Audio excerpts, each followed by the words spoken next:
Start with a quick review for this book, Blueprint, How DNA Makes Us Who We Are. I was debating between a 2 to a 3. I think I will settle on a 2. The reason is part of it of his idea for writing the book, he says, is to bring genetics to the general public. I think he failed on that aspect. I wouldn't say miserably, but close to that. There is very nitty gritty on genetics, and I don't think he did a good job of doing that. Messy. I felt like the book is messy and ambiguous. Many things that I was like, okay, so is it this way or that way? And not contradictory, but definitely I felt like a little confused in a few parts of the book. I felt a little confused.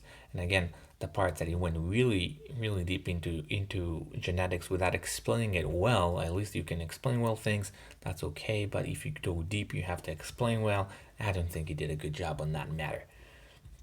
The good parts is that psychological parts which he haven't spoken enough about, and but overall, I haven't really liked the book. Let's see the notes.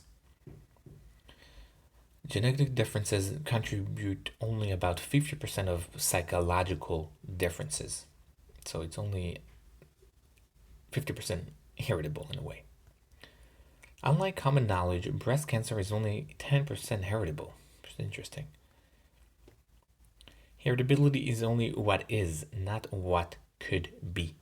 It's not. It's only what it's already is. Weight and stomach ulcers are 70% heritable, which is a lot. 70%, it's mostly heritable. It less matter on the food, in a way, we eat. Heritability of weight is about 70%. It's also something main part, something I learned in the book, that weight is mostly heritable, which we do not think that way. We think it's mostly depends on the person and on free and will, not free will, but on willpower. But no, it's 70% heritable. The nature of nurture is genes, it's supposed to be genes, influencing nurture. Because there is that relation, because genes can influence nurture, sorry. And that's why there is the nature of nurture. They influence, or at least in one way, nature influence nurture. Side note, the book feels disorganized and ambivalent. And ambiguous, I'll add. There's some there was like, what's your point? Many parts of the book I was like, okay, what do you want?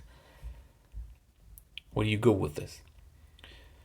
DNA matters more with age, which also relates to this one. Genetic amplification means that small differences in DNA might cause growing differences later in life. So with age, DNA matters more. And that's the idea of genetic amplification, because it's a little different here. Could be in the start, can make a big difference afterwards.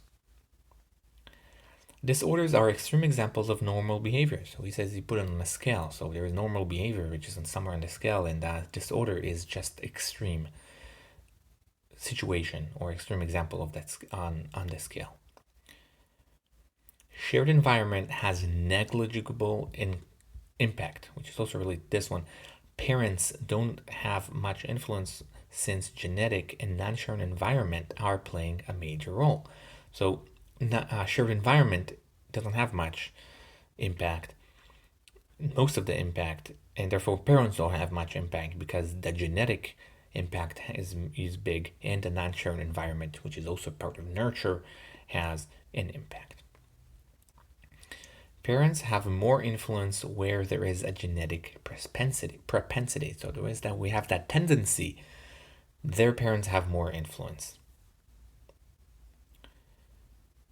Parents are not carpenters or gardeners. They should simply be there for them. It's a relationship. There is the carpenter, which is then the nurture, I think, or the gardener, which is nature. He says that it has to be. It should be somewhere in the middle, or in the middle. It should be just be there for them. Don't try to change too much and don't try to change too much. It's a relationship. Parents make a difference, but they don't shape who we are. So they have some influence, but they don't really change things. Genetics and natural environment has much bigger role. Good schools have better grades because they attract better students. So it's not the other way around. He repeats that, and I think it's a good point. It's not his point, but it's a good point that good schools are attracting better students. And that's why they have good grades. And the fact that if you have bad grades, you go to that place, it's not going to help you. And it also means that if you have good students, you can go to a bad or less good place and you still be good.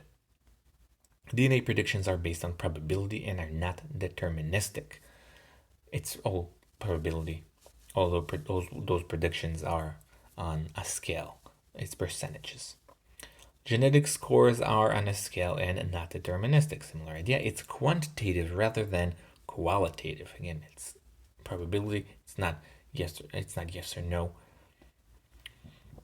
Side note: the book started good and then became uninteresting while diving too deep into genetics. That's what I said in the review part. And there is also the side note: the author often goes off topic and is written in an unengaging form. Many parts of the book are like, it just lost me. It's just not interesting. I think you could do a better job accessing this book to the public as he strived to do. And again, I'll give this book 2 out of 5. Thank you.